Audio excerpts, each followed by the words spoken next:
Hare Krishna. Welcome everyone for the Sunday morning Science of Self-Realization session. Before we begin our session, let's offer our prayers to Hare Krishna and Prabhupada. Nama Om Vishnu Padaya Krishna Preshtaya Bhutale Bhaktivedanta Swami Prabhupada. Namaste Saraswati Devi Gauravani Prachari Desha Shunyavadi Vastyatya Deshatari Jaya Shri Krishna Chaitanya Prabhu Nityananda Shri Advaita Gadadhara Shri Vasadi Gaura Bhaktavinda Hare Krishna Krishna Krishna Hare Hare Hare Rama Rama Rama Hare Hare Vrindavan Chandrodaya Mandir.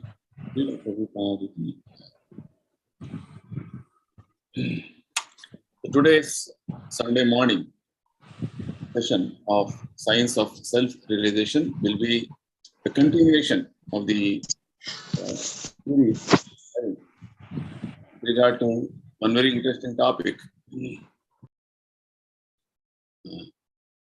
awareness of what is best and most beautiful. This is what we are discussing since last two sessions. Today will be the concluding session, and we'll try to see that we understand what Prabhupada is talking. So these last two sessions and today's session is basically based on the conversation Prabhupada had with one famous Irish poet. So that conversation is what we are in portions we're trying to understand. Various topics were discussed, and then what are those topics? What we discussed, we try to get into details. And this whole session is an inspiration of His Divine Grace Prabhupada, who mercifully traveled across the world at his very advanced age to give everybody this knowledge of spiritual understanding, so that we can be benefited in a more better way. So nicely Prabhupada has explained all the things in such a simple manner that we can adopt those principles in our life very nicely. So as I told you, this is the conversation Prabhupada had with Mr. Desmond James Bernard O'Grady. In May 1974, a noted Irish poet visited Prabhupada at his quarters in Rome, and the two had a lengthy and lively discussion. So they discussed many topics, like the individual, personal identity, individual duty, putting an end to war, modern education, its problems, life beyond time, and essential nature of love. So we just take a small recap of what we discussed in our previous sessions. There was a discussion of why there is a fighting and how to put an end to it. Right now we are seeing all over the world there is constant tension of war, and constantly there are people fighting amongst themselves at different levels. So Prabhupada says this is due to our identification with this body. Bodily conception of life is the reason.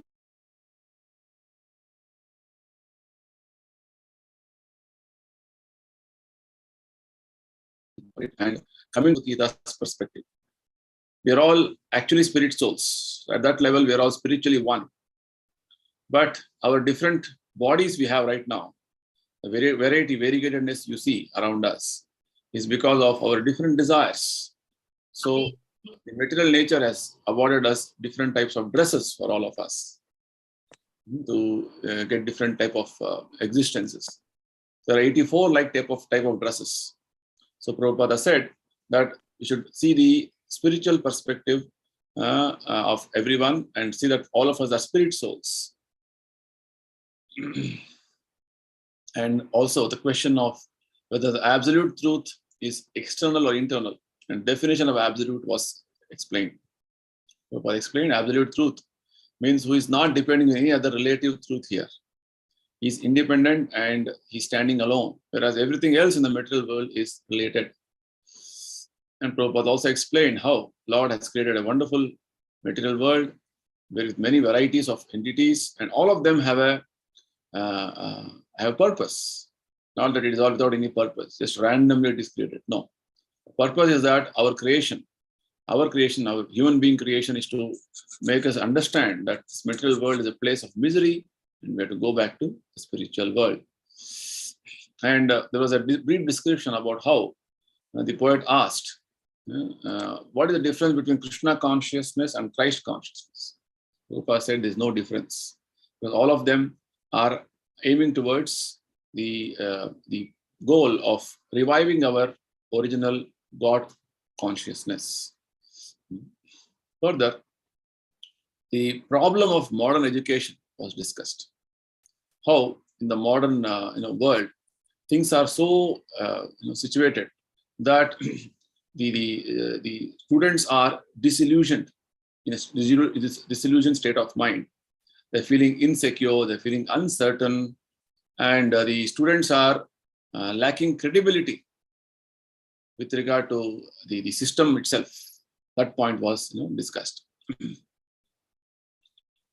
And so the poet was asking, basically the problem with modern education is the children are not having proper orientation with regard to the spiritual perspective of life. Or Prabhupada said, yes, we need a proper guidance from the spiritual master, bona fide spiritual master who can give guidance. In that way, the question of how to identify a bona fide spiritual master was being discussed. Wherein Prabhupada said, the qualification or the feature of a bona fide spiritual master is that he's talking the message of Lord Krishna and nothing else. He's delivering the same message as Lord Krishna is given to the humanity. He's not adulterating or not adding, subtracting anything. He's just delivering the same message whatever Krishna has given. So like this, we discussed a few of these points. We'll move forward today. Further, very important question the poet asks about who is God and who taught God. He brings in a very wonderful perspective, because this is a question which mostly all of us have. Prabhupada very nicely answers this question. So the poet asked Prabhupada, now this my poor old father living in the Western Ireland, a simple old man, 78 years now, your generation, because Prabhupada also was 70 plus. He has gotten to the point at this age where he says, they tell me, the priests, they tell me ultimately that it's God who knows. But I want to know who told God.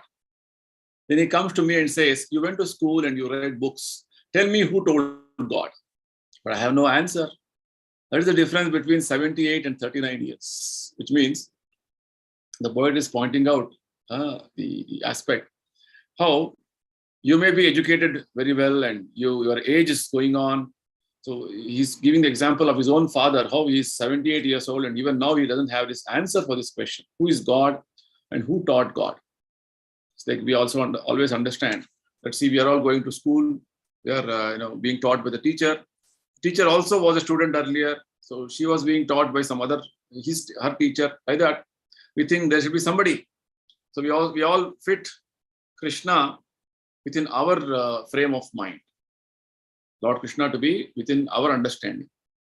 It's like we are having limitations. So we think God also is like any of us. That is the perspective which this poet is bringing out. Very nicely Prabhupada explains or answers this question. The question is, who is God and who taught God? Prabhupada explains. Who God is explained in the Brahma Sutra. Brahma Sutra means Vedanta Sutra. The ultimate conclusion of all the Vedas is compressed in the form of formulas. That is called Brahma Sutra. Sutra means formula. So it is said in the Brahma Sutra, Janma dasyataha, God is he from whom everything emanates. Very wonderful definition. If you see that everything is emanating from one source, that is God. Right? We can say that, oh, I am born of my parents. But my parents themselves has an origin. They have been born from their parents. Like this, you go on, you'll reach up to Brahma. You go on analyzing and finding out. And from Brahma is born?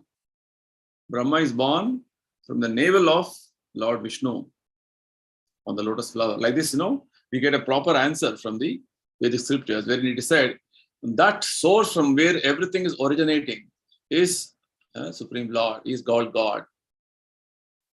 Further, Prabhupada explains, that is God, the Supreme Being from whom everything emanates. Right? He is the Sarva Karana Karanam. Now, what is the nature of the Supreme Being?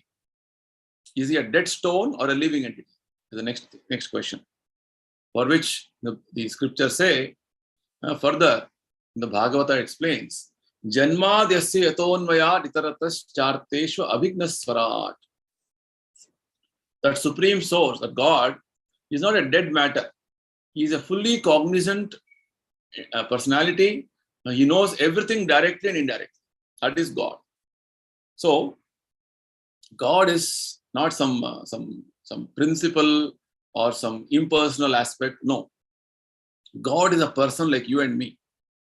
But God's nature is, he is that person who is having some special features. One feature is that from him everything is emanating. He is the cause of all causes. Sarva Karana Karanam. And second feature is being explained here, that he is Swarat. Swarat means he is supremely independent. He is fully cognizant of everything. And also, Prabhupada says, unless he is fully cognizant of everything, he cannot be God. So in our case, we don't even know what was my past life. Whereas with Lord Krishna, he says, Vedaham samatitani vartmanani charjuna. I know the past, I know the present, and I know the future. Right? So, now the question which the poet asked to Prabhupada, he says, then the question that you raised comes, who taught God? That is also answered very nicely. It is said that God is called Swarat. He is fully independent. He does not need to take lessons from anyone. That is God. Very nicely, in one more place it is mentioned that God's definition is Anadir Adir Govinda. He has no source, but he is the source of everything. So he is the source of all knowledge also. So he doesn't need to, go and take knowledge from anybody. This question of who taught God is an irrelevant question in one sense, because by definition, God means he is supremely independent, he is supremely cognizant, all-knowing, right? All knowledge he has from his very existence. So that is called God. Somebody is telling that I don't know anything, I only know partially, then he's not. If he's claiming that he is God, he's not God actually. If one needs to take lessons from others, he is not God. Krishna spoke the Bhagavad Gita and he did not have to learn it from anyone. This is the point. Right? Krishna has spoken the wonderful narration of Bhagavad Gita, which is available to us, and that is considered to be one of the highest intellectual presentation of understanding which humanity is having now. So Krishna spoke the Bhagavad Gita, not that he has to learn something and then he speaks. I had to learn it from my spiritual master, but Krishna did not have to learn it from anyone. Prabhupada is giving his own personal example. In my case, I had to learn it from my guru, my spiritual master. But whereas with regard to Krishna, Krishna is Swarat. He already has all the knowledge within him. He is all-knowing. He is present everywhere. That's why, like about God, explanation is given that he is omnipotent. He is all-powerful. He is omniscient. He is present everywhere. Like this, very nicely definitions are given about God. That he is omnipotent, omniscient. This is the definition of God. Further, Prabhupada explains, one who does not need to take lessons from others is actually God. Further, there is the next discussion continuing with regard to origin of human love. It's like in human society, we have exchange of love between different people. The parents love their children, or we want to love our country, our society, our family. Like this, we have different aspects of love being exchanged in the material world. What is the origin of this human love? Where does this human love come in? Prabhupada says, because everything is coming from God, and we being part and parcel of God, we manifest partial love because the original love is there in him. So, whatever we see in the material world, all has its origin in Krishna. Maybe it is in a different way, perverted, or it is, it is in a distorted way. It is available here, but origin is from Krishna. Because we are being part and parcel of Krishna. We are all amsha of Krishna. Mameva amsha jiva loki jiva bhuta sanatana. So we being, just like the example is given of a drop of ocean water. A drop of ocean water has the same qualities of the whole ocean water chemically. Chemically, they are all qualitatively same. Likewise, we being part and parcel of Krishna, Krishna is the is ocean of love. And we being part and parcel of Krishna, we also have the quality of love in us. So the origin is from Krishna, basically. So we manifest partial love because the original love is there in him. So nothing can exist if it is not in God. Therefore, love is there in Krishna also. Further, he has a question on further development on this understanding. And thus becoming Krishna conscious or God conscious, becoming self-conscious. That is, conscious of who we really are. Prabhupada says, yes, God consciousness includes self-consciousness. But self-consciousness is not necessarily God consciousness. And further, Mr. Reddy says, and manifestations of love are manifestations of God. Prabhupada says, unless the loving propensity is there in God, how can we manifest it? Because in God, we are all part of God. Because of God He being the supreme ocean of love. He is the Surya, He is the sun of God, love. So because of that, we are able to have this propensity of loving nature in us. A son born of a particular father has the symptoms of the father. Why? Because similarly, because a loving propensity is in God, we have that same propensity. So nicely, so wonderfully analyzed by Prabhupada. And very logical answer Prabhupada is giving. Very reasonable answer.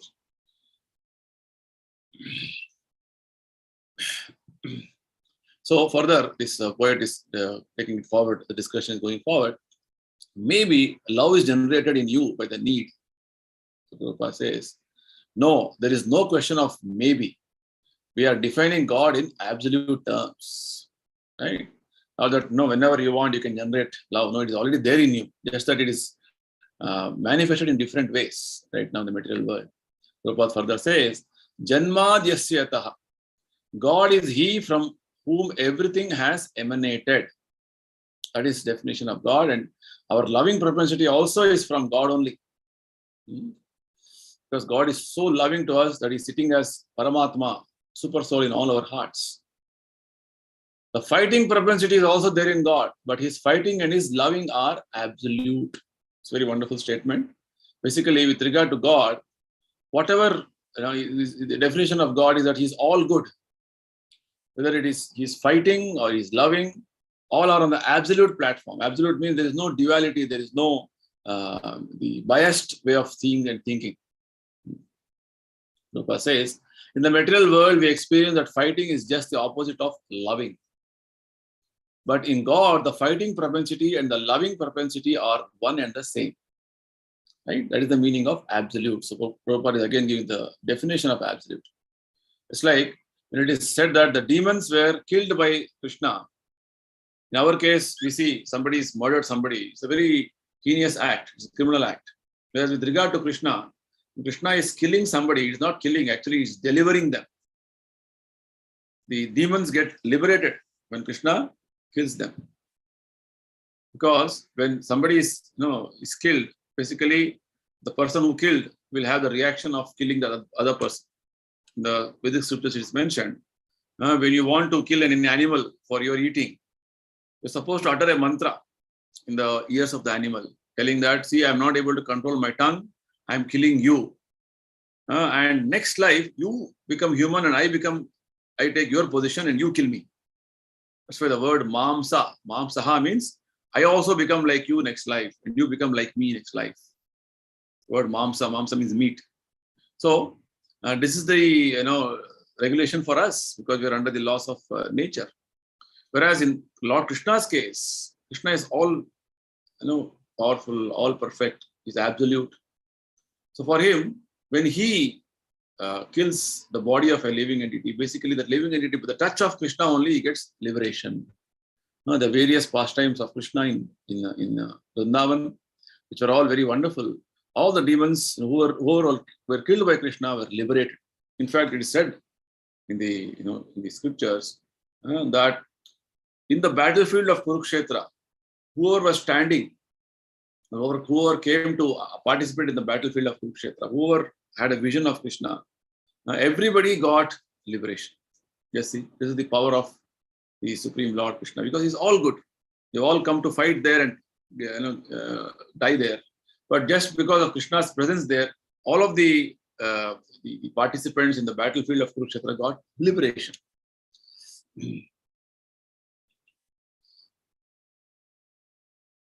We learn from the Vedic scriptures that when the so-called enemies of God are killed by God, they attain liberation. So there's nothing to lament. Oh, Krishna killed this demon, Krishna killed that particular asura.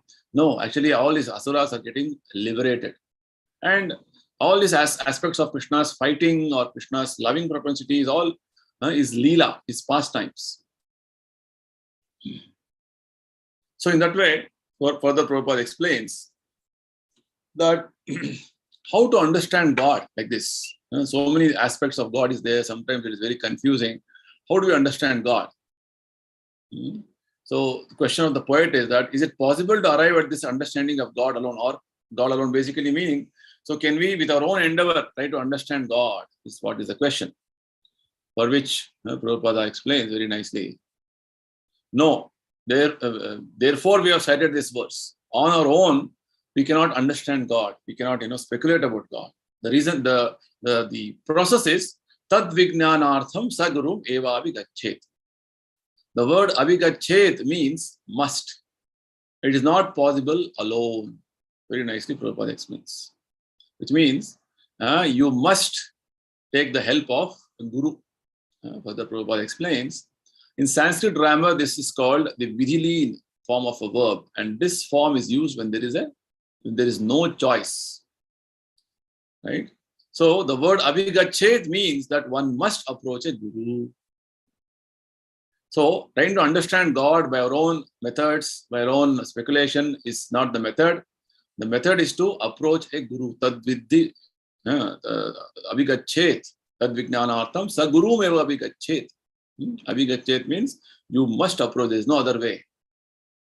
Because the spiritual person, spiritually advanced person, he knows God. So this is the Vedic version, Prabhupada says. Therefore, in the Bhagavad Gita, you will find that Arjuna was talking to Krishna, but when he saw that things were not being resolved, he surrendered himself to Krishna and accepted him as his guru. Right? In the beginning of Bhagavad Gita, first chapter, we see Arjuna was presenting so many reasons why he should not fight. And at one point of time, when Arjuna realized that he's too much confused and he's not able to decide what is the course of action, he surrendered to Krishna and became his disciple. Shishyasteham shadimam tvam prapanna. So Arjuna has personally demonstrated to us how by surrendering to him, by becoming a disciple of Lord Krishna, that is the way to come out of the bewilderment. Prabhupada says this entire world is very puzzling. Everything is very complex in the material world. Things are not easy to understand, easy to comprehend. So taking shelter of or taking the guidance of a suitable spiritual master is what is going to give us proper guidance. So this is a regulation which is there even in our ordinary course of life. It's like you have some, Prabhupada gives further examples. Let us go through that examples. So this is what Arjuna went through. Karpanya dosho bhakata svabhava prichhamitvam dharma sammura cheta yashreyasya nishchitam bruhitanme shishyasteham shadimam tvam prapannam. Now I am confused about my duty and have lost all composure because of weakness. In this condition, I am asking you to tell me clearly what is best for me. Now I am your disciple and a soul surrendered to you. Please instruct me. So here we see that Arjuna is confused about his duty. So here in Prabhupada, further discusses about what is the definition of duty. Because all of us think going for doing our regular aspects of our professions, business, or whatever it is, that is our duty. And maintaining our family is our duty. We limit our understanding this much only. But Krishna gives further understanding that that is part of your material duty. What about a spiritual duty? Right? So Prabhupada very nicely explains this. Definition of duty. Is this duty to the self, to others, or to the state? Is the question which the poet asks. For which Prabhupada says, a soldier's duty is to fight with the enemy. Right? That is his material duty. Arjuna was a soldier and Krishna advised him, the opposite party is your enemy and you are a soldier. Why are you trying to be non-violent? This is not good. Because Arjuna, in the beginning, he was so confused, bewildered, that he did not want to fight. He did not want to do his duty. He wanted to run away from his duty. He wanted to go to forest, to take sannyas, to become a renunciant. But Arjuna's this decision was being chastised by Krishna and telling, why are you running away from your duty?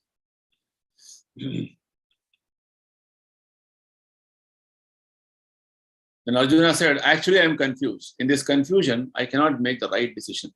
I therefore accept you as my spiritual master. Please give me the proper lesson. Like this, in our life, all of us are in a state of confusion. We don't know what is that I'm supposed to be doing, what activity, what duty I'm supposed to be doing.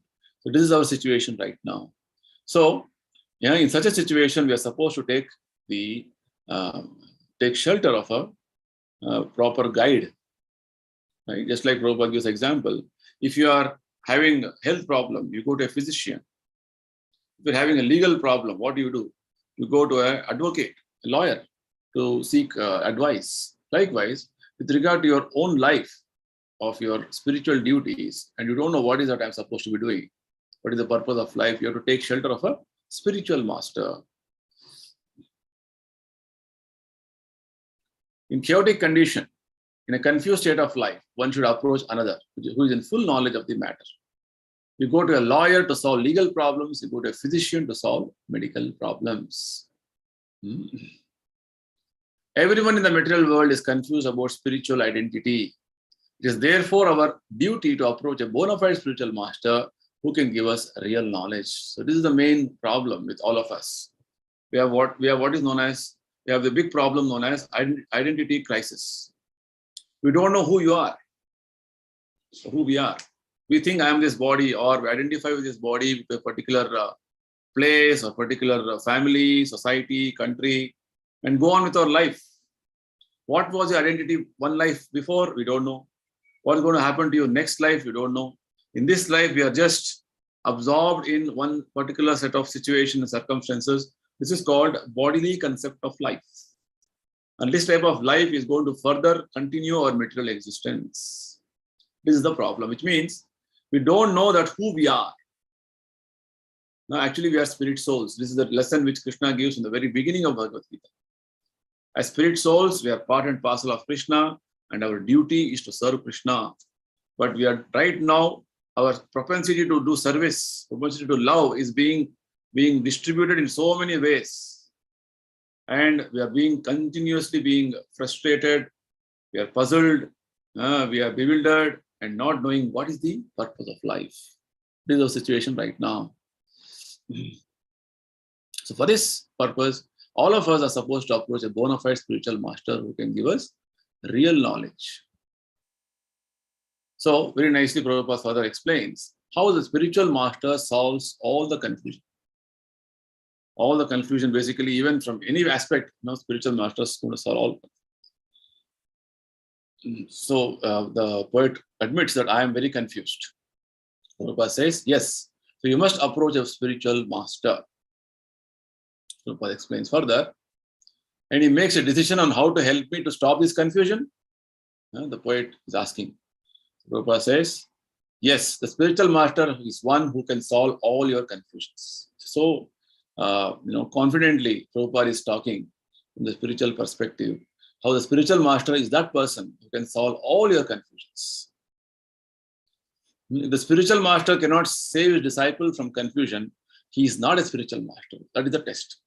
Right? So, spiritual master's main duty is to save his disciple. to save him from confusion. Very nicely, Prabhupada quotes from one of the famous, songs we sing early morning, Mangalarati. Samsara dava nalidhaloka tranaya karunya ghana ghanatvam praptasya kalyana gunanavasya vande guru shri charanaravind. I'll explain this. Basically, in this particular stanza of one song, it is glorification of the spiritual master. How spiritual master saves us from this whole confusion is being explained. The whole confused world is just like a blazing forest fire. In the forest, when there is a fire, somehow due to some friction, the fire starts, ignites, and then the whole forest ablaze. And the trees are all closely, each other, and then so much of grass everywhere. It's a very terrible situation. The forest fire is a situation wherein you cannot extinguish it by, some few buckets of water, or you call some 10 fire engines, it will extinguish. No, recent experience is there. How in Australia, recently there was a big forest fire, and no amount of efforts from the from human efforts was not was able to extinguish it. Okay, so this is our situation. We're all in situation of what is known as a forest fire. Forest fire basically means constantly in anxiety, constantly in pain. That is the situation right now. So in a forest fire, all the animals are confused.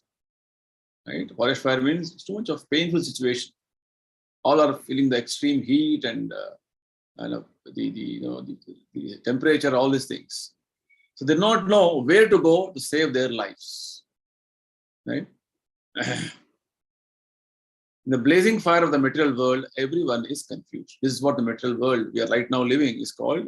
Is compared to a blazing forest fire, because everyone is confused. They don't know what to do, how to move forward in their lives. This is the situation right now.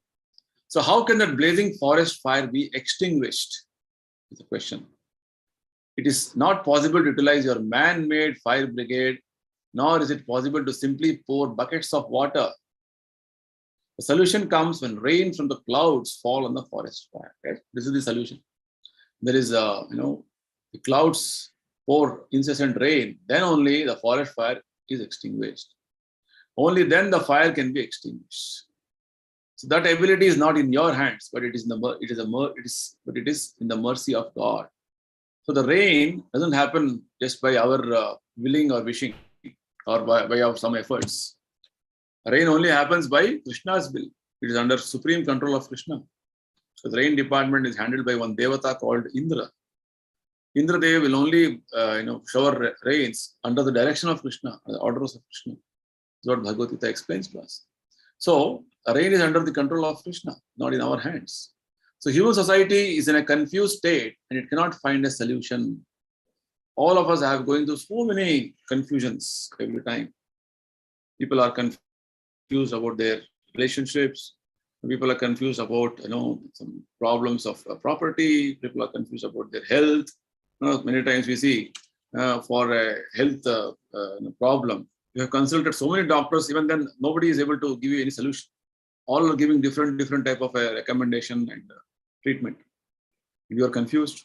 You took that treatment, allopathy, then homeopathy, then Ayurvedic, some other treatment. Nothing is working out. Like this, we see things are not so easy in the material world. Are complicated. When the best of the people are confused about things in the material world. The spiritual master is one who has received the mercy of God, and he can deliver the solution to the confused man. So this is the wonderful aspect. That spiritual master, why is able to solve you from all confusion? Because he has received that mercy. He is like a mercy cloud. The forest fire can be extinguished by what? There are clouds gathered on that area and then it showers rain. So spiritual master has received the mercy from the ocean of mercy, who is Lord Krishna. Spiritual master is like the mercy cloud. And when he showers his mercy as rain on us, when he gives he gives his instructions and he guides us, then only our confusion in this life can be resolved. Otherwise, we will be suffering in the material world. One who has received the mercy of God can become a spiritual master and deliver that mercy to others. Right? So this is the spiritual master's qualification.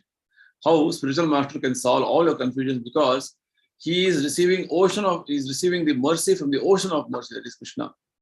That way he can deliver everybody. So the next question will be, how to find such a qualified spiritual master or a bona fide spiritual master?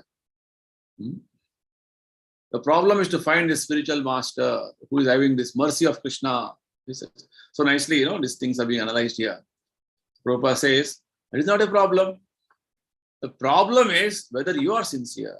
Very nicely, Prabhupada gives the Bhagavad Gita's perspective here. He says, you have problems, but God is within your heart. Ishvara Sarva Bhutana. Right? Lord is sitting in our heart as Paramatma, as Super Soul. God is not far away. If you are sincere, God sends you a spiritual master. Because Lord knows what is your requirement, what you want, what you need. A nice example is given. It's like when the child is born, just before the child was born, mother's breast did not have milk. As soon as the child is born, immediately there is profuse supply of milk in the breast. And the child is fed, breastfeeding is done, and that is the only food which the child can have. This is the arrangement Krishna is having. Krishna has so wonderfully arranged things for everybody's maintenance, everybody's needs. He knows what you need, what is your requirement. So if you are sincere that I want a spiritual master, I want to come out of the confusion about my spiritual identity I am having, the crisis I am having about my spiritual existence, then Krishna will guide you to a suitable personality who is the spiritual master. Therefore, God is also called Chaitya Guru, the spiritual master within the heart. Right? So God is known as Chaitya Guru, which means within the heart he's sitting as Paramatma and is constantly trying to guide us to the right direction. Everything is, God helps from within and from without also. From within as Chaitya Guru, and when you are sincere, Krishna will take you to one more bona fide spiritual master, a very authentic personality who can further guide you. That way, all this is described in the Bhagavad Gita very nicely. This material body is like a machine, but within the heart is a soul, and with the soul is the super soul, Krishna, who gives directions. This is the Bhagavad Gita's understanding. And we are not simply this body.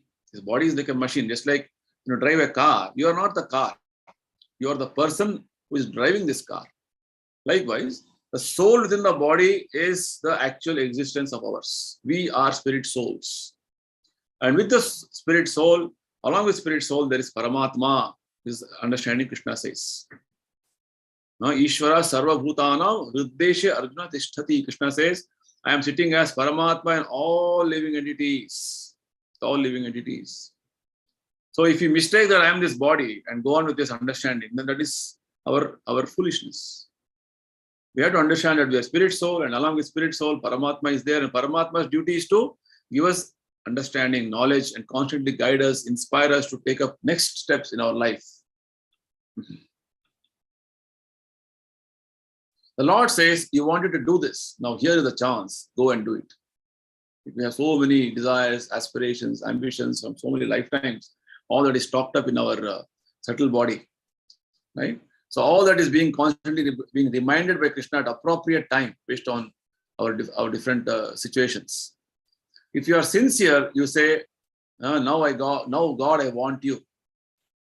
And he will give directions. Yes, now you come and get me like this. That is his kind. So it's our desire, what we are supposed to have, proper desires, that God is directing us. Right? If you think, no, I want to do something wrong, Krishna will be okay. You are very insistent, do it at your risk.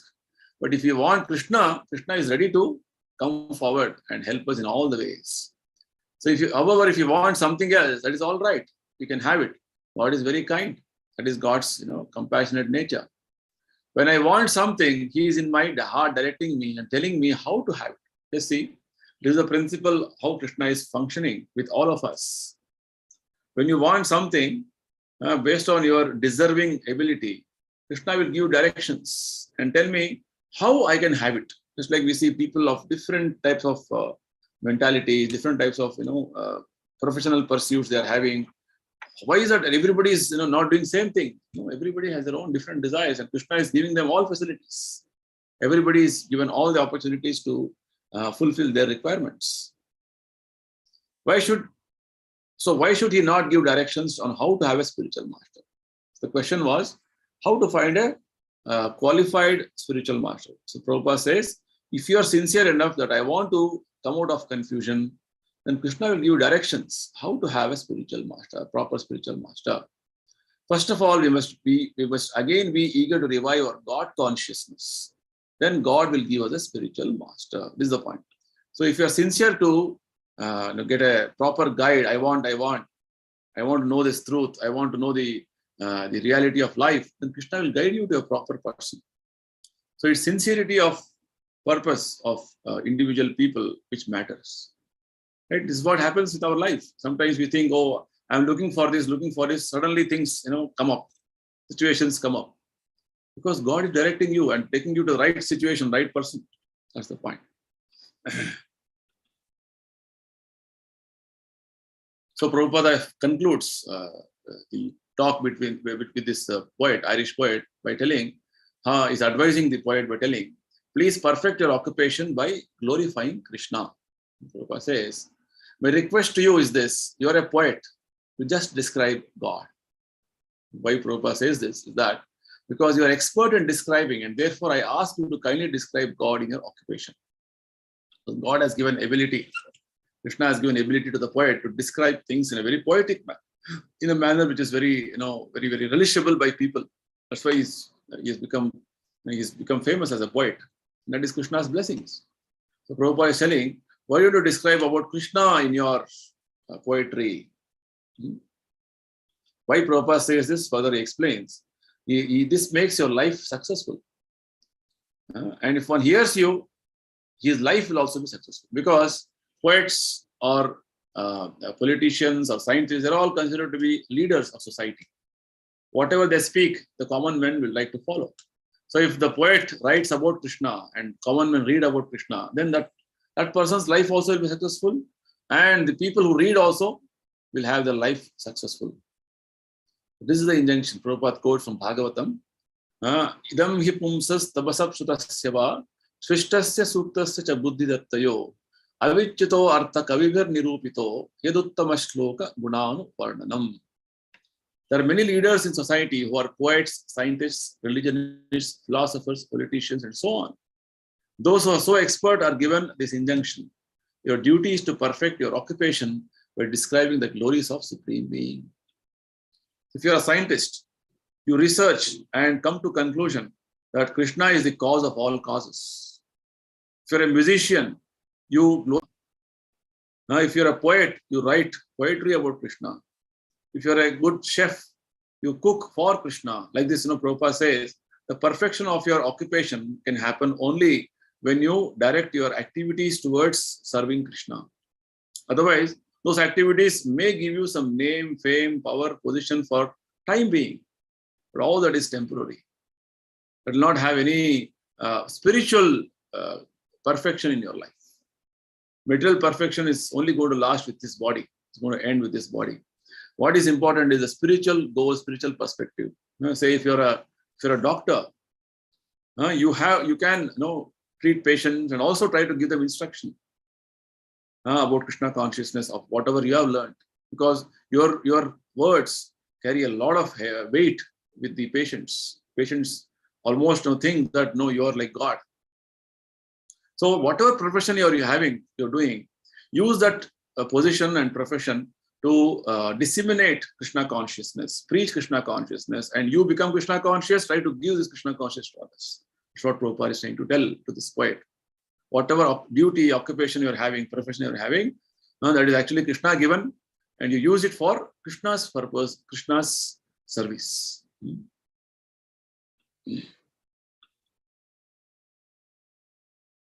My experience is that for some extraordinary reason, one is chosen to do a particular thing. Prabhupada says, yes, that is what I'm explaining now. The reason is given here. Avichyuta, the infallible choice is this: let them describe the glories of the Lord. Right? So the reason why Krishna has put different people in different situations is that finally we have to understand as human beings, whatever situation we are in, based on our previous karma, we are in a different situation.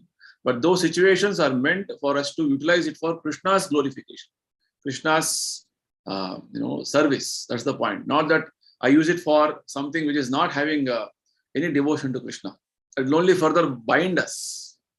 The Bhagavad Gita explains that any activity we do should be meant for, or rather directed towards satisfying Krishna. Otherwise, it gives karma bandhana. Karma bandhana means you're entangled again and again. If you think, oh, I'm a very good musician, I will use my talent for becoming more famous, and I'll earn a lot of money, whether I'll enjoy senses, it will only entangle you. Your previous karma has put you in a good situation of being a good musician. The musician's duty should be how to glorify Krishna, and through that music of glorifying Krishna, you influence others to become Krishna conscious. That is the perfection of your occupation. That's what Prabhupada wants to tell us here.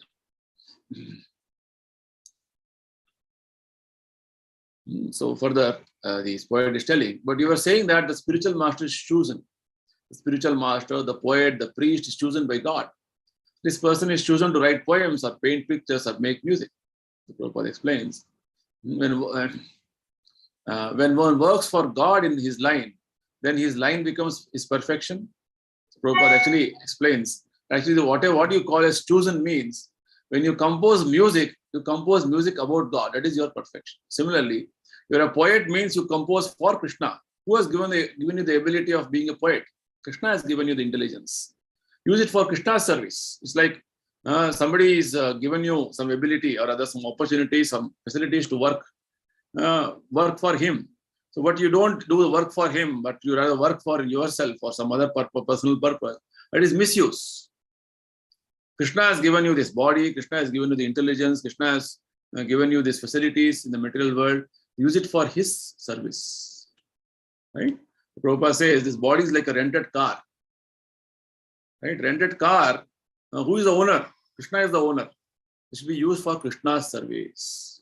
If you misuse it for our own personal gratification, we get entangled.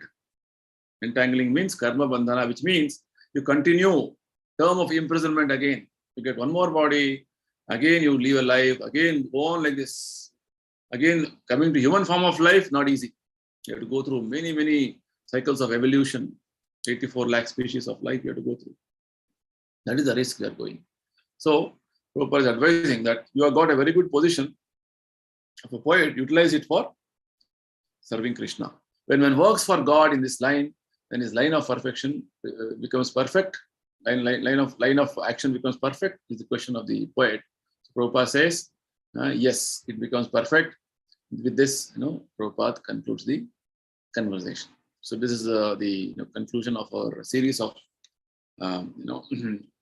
sessions. We had about the wonderful conversation Prabhupada had with this famous poet from Ireland, who was very eminent in his times. And Prabhupada used to meet such eminent personalities across the globe, famous scientists, doctors, politicians, and eminent personalities. Because in the Bhagavad Gita, Krishna mentions the leaders of society are influencing society, common men. So Prabhupada wanted to influence these leaders and impress them about the philosophy of Bhagavad Gita, so that they understand the philosophy of Bhagavad Gita and that way talk about Bhagavad Gita's wonderful principles. Because Bhagavad Gita principles are so self-evident and so wonderful that everybody can adopt those principles and come out of all confusion. So right now, we can see in this whole talk what this poet had, he himself was not clear about many things. So many aspects were discussed about God's existence, about our identity. Right? So many aspects like this were discussed, and Prabhupada was giving so wonderful answers based on Bhagavad Gita.